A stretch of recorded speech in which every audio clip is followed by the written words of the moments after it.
J'ai une confession à faire qui va peut-être pas être facile pour plusieurs d'entre vous à entendre, mais les Bruins de Boston sont ma nouvelle équipe préférée.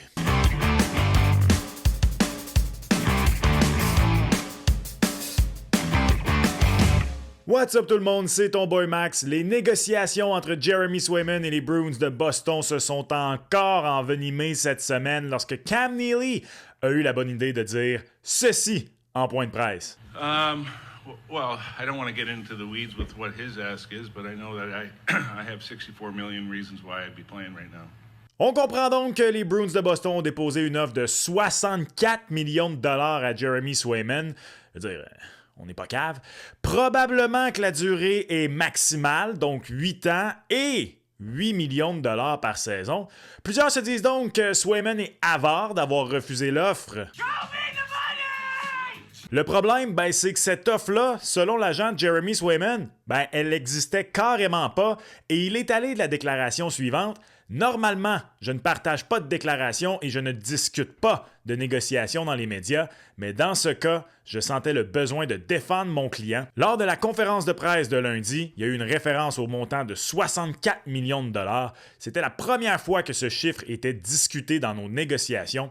Avant la conférence de presse, aucune offre qui a été faite n'atteignait cela. Nous sommes extrêmement déçus. Ce n'est pas juste pour Jeremy. Nous allons prendre quelques jours pour discuter de notre plan à partir d'ici. Et là, vous pensez peut-être déjà que cette situation a atteint son paroxysme et que toute l'huile qu'on avait à Boston a déjà été jetée sur le feu. Non! Jeremy Swayman était une des vedettes de la LNH suivie dans la série Face Off Inside the NHL qui est maintenant disponible sur Amazon Prime parce que autour de la LNH d'essayer de faire son propre Drive to Survive. Pourquoi pas? Congratulations! Voici quelques-unes des déclarations de Swayman dans la série. Quand tu vas dans la salle d'arbitrage, tu ne dis pas un mot. Mon témoin a débuté et a dit toutes de belles choses sur moi. Leur témoin, son travail, c'est d'aider la direction de l'équipe à démolir les joueurs. Et entendre que tu ne vaux pas ce que tu penses valoir, ça a été difficile. Tu n'oublies pas ce qui a été dit. J'ai écrit tous leurs arguments et je les ai regardés à nouveau l'autre jour. Ma plus grande faiblesse est que je n'étais pas fiable en série. Check! Swayman mentionne également qu'il réalisait, entre autres dans le match 7 contre les Leafs, que c'était peut-être sa dernière fois dans un uniforme des Bruins. Ça a-tu l'air d'un couple sur le point de régler ses problèmes, ça? Je pense pas. J'irai pas jusqu'à dire qu'il n'y a pas d'espoir entre les Bruins et Swayman, mais ça regarde pas bien. Quoi qu'il en soit, bien que le consensus chez les partisans de hockey semble être que Swayman est trop avare, personnellement, je suis pas d'accord et je suis 100% Team Sway dans ce dossier. Et malgré tout ça, je l'ai dit, les Bruins, c'est maintenant mon équipe préférée. Voici pourquoi. Tout juste avant d'aller là, par contre, si tu es ici, c'est pas encore fait, abonne-toi à la chaîne, s'il te plaît. On vise maintenant 12 500 abonnés. Et j'ai besoin de chacun d'entre vous pour y arriver. Et d'ailleurs, tu vois le beau crewneck ici? Tu le trouves pas pire? Il est disponible au v-nation.ca dans l'onglet Ta boutique d'équipe, le club sportif. T'achètes une belle pièce de vêtements. En plus, ils sont vraiment confortables pour elle. Je viens de recevoir le mien, puis wow! Et t'aides ton boy à financer son contenu. Bref, le lien est dans la description. On retourne maintenant à la vidéo. Selon Elliot Friedman au 32 Thoughts Podcast, les demandes salariales initiales de Swayman auraient été dans les eaux de Charlie McAvoy, donc 9,5 millions de dollars par saison. L'offre des Bruins, par contre, aurait été considérablement plus basse. On aurait également tenté un contrat moins onéreux et plus court, mais rien à n'y faire. Si on se fie à Neely, l'offre de Boston est maintenant de 8x8, mais ce serait encore pas assez pour Swayman qui aurait baissé ses attentes, mais qui serait encore plus près du 9 millions que du 8, comme le proposeraient les Bruins.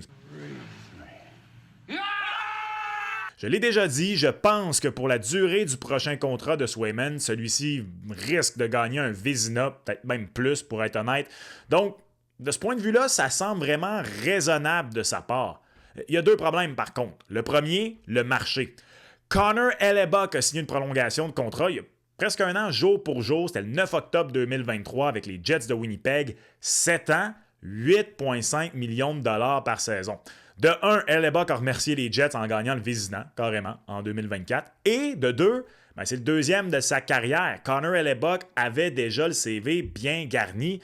pas mal plus que celui de Jeremy Swayman. Cet été, Juuse Saros a aussi prolongé son contrat, lui, avec les Prédateurs de Nashville. 8 ans, 7,74 millions de dollars. Je parlais de CV. Saros n'a peut-être pas celui d'Hellebuyck. Il n'a pas encore gagné de trophée Vézina, mais il a été nommé en 2022 et il a terminé top 5 au scrutin à chacune des 3 dernières saisons.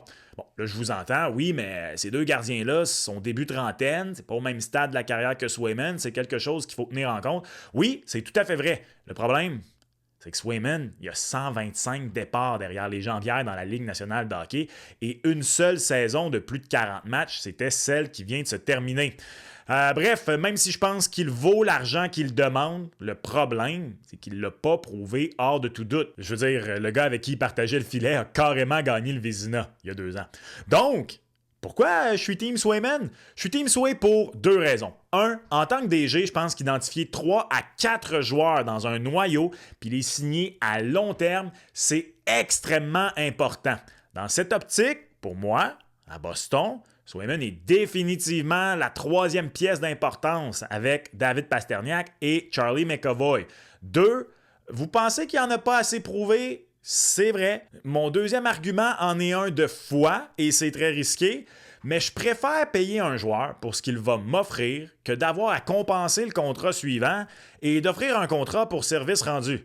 Allô, Brendan Gallagher. Ou même, dans une certaine optique, allô, Carey Price. Les meilleurs moments de Carey sont pas survenus pendant qu'il gagnait 10,5 millions par année. J'ai dit gagnait, théoriquement. Il gagne encore 10,5 millions par année. 10,5 millions par année pour rester chez vous. Wow! Ah, j'aurais dû continuer à jouer au hockey. D'ailleurs, personnellement, s'il y avait une seule once de doute sur les intentions des Bruins, Cam Neely a vraiment tout confirmé ce que je pensais dans son point de presse. Je ne sais pas qu'est-ce qu'il avait en tête, Neely, lorsqu'il a fait cette déclaration-là devant les médias, mais les Bruins avaient, puis quand même de loin, la faveur populaire. Je veux bien la tactique de négociation, mais lui, il a vu le nid d'abeilles, puis il a décidé de botter dedans à grands coups de pied. Et il a pris le risque que certains des partisans des Bruins disent « Hey, cheap shot un peu ». Ça m'amène à ceci. La culture hockey est tellement centrée sur l'équipe, ce qui n'est pas du tout une mauvaise chose d'ailleurs, mais c'est au point où chaque joueur qui se tient debout pour lui-même, qui veut le montant d'argent qu'il pense mériter, il est vu comme un égocentrique puis un gars qui pense juste à lui aux yeux de plusieurs partisans. S'il y a une chose, personnellement, que le milieu du travail m'a appris, particulièrement le milieu des médias, c'est de se tenir debout pour soi-même parce que personne d'autre va le faire pour soi. Je sais que c'est difficile pour nous, simples mortels de la classe moyenne, de regarder ça et de se dire « Voyons, buddy, payer des millions pour arrêter des pucks, prends ton gaz égal. Oui, mais si t'es un des meilleurs au monde dans ton domaine et dans la fleur de l'âge, va chercher ce pain, man. Just do it! Make your dreams come true! » Bref, j'ai absolument personnellement aucun problème à voir Jeremy Swayman vouloir le montant d'argent qu'il pense valoir. Est-ce que je lui donnerais si j'étais les Bruins?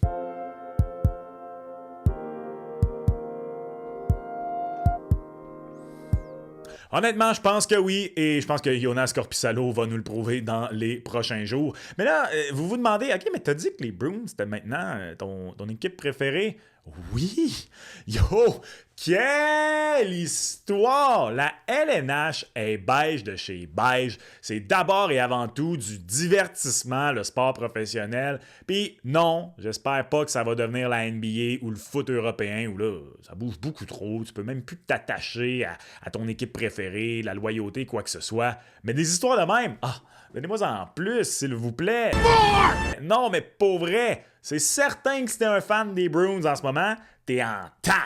Mais moi, pas un fan des Bruins, je suis à l'extérieur et c'est mon histoire préférée à suivre dans la Ligue nationale de hockey. Pas juste en ce moment, mais depuis un bout. Je vais pas m'attarder sur qui pourrait être tenté de faire l'acquisition de Jeremy Swayman si jamais vraiment là, c'est irréconciliable entre lui et les Bruins. D'abord parce que il y a pas si longtemps, j'ai fait une vidéo qui parlait de la possibilité d'une offre hostile pour Jeremy Swayman. Elle est disponible, là, c'est pour ça que je pointais en haut, juste ici. c'est pas mal les mêmes équipes qui pourraient être tentées de faire une transaction parce que la dernière fois que les Bruins ont transigé un agent libre avec restriction, c'était Dougie Hamilton. Il avait accepté un package légèrement sous la barre de ce que l'équipe aurait pu obtenir s'il y avait eu offre hostile. Je pense que c'est à peu près là que ça s'en irait si jamais Jeremy Swayman avait à être échangé. Spoiler alert! Red Wings de Détroit, Utah, pour moi, c'est pas mal les équipes que financièrement, côté atout également, ça peut avoir du sens. Détroit est dans la même division, par contre. Attention quand même. D'ailleurs, si ça va se concrétiser, là, une transaction Swayman, ce que je pense pas d'ailleurs, je pense qu'on va réussir à la dernière minute à se réconcilier. Mais la cerise sur le Sunday, ce serait si Don Sweeney, qui perdrait Ullmark et Swayman dans le même entre-saison, se présenterait devant les médias et faisait un Marc Bergevin. Il y a eu beaucoup de changements sur la défensive, mais je crois sincèrement qu'à cette position-là, on s'est amélioré. Ah ouais, on a perdu le Marc puis Sway, mais on est meilleur que l'an passé. Jonas Corpissalo, let's go! Non, pour vrai, ce serait du génie. Mais bref, ça c'est ce que je pense d'où on en est rendu dans la saga Jeremy Swayman. Au point où on en est, je conserve encore une lueur d'espoir. Je dis espoir, je sais pas pourquoi. Comme je dis, je suis pas un vrai fan des Bruins, là, c'est une blague. Là. Mais je continue de penser que Jeremy Swayman va être gardien de but des Bruins de Boston cette saison. Mais on commence vraiment là, à être en eau trouble à Boston. Et c'est une réelle possibilité maintenant qu'il soit transigé. Honnêtement, j'y croyais pas tant que ça avant la saga de cette semaine. Là, c'est vraiment possible. Toi, qu'est-ce que t'en penses? Comme toujours, laisse-moi savoir en commentaire. Abonne-toi à la chaîne, on vise 12 500 abonnés et, je me répète, il faut chacun d'entre vous pour y arriver. Tu veux un beau crewneck? vie-nation.ca. Il y a également des t-shirts, coton ouaté, casquettes, plusieurs couleurs, plusieurs logos disponibles. Le lien est dans la description. vie-nation.ca, ta boutique d'équipe, le club sportif. Encourage ton boy. Et comme toujours, on se reparle dans une prochaine vidéo. Ciao!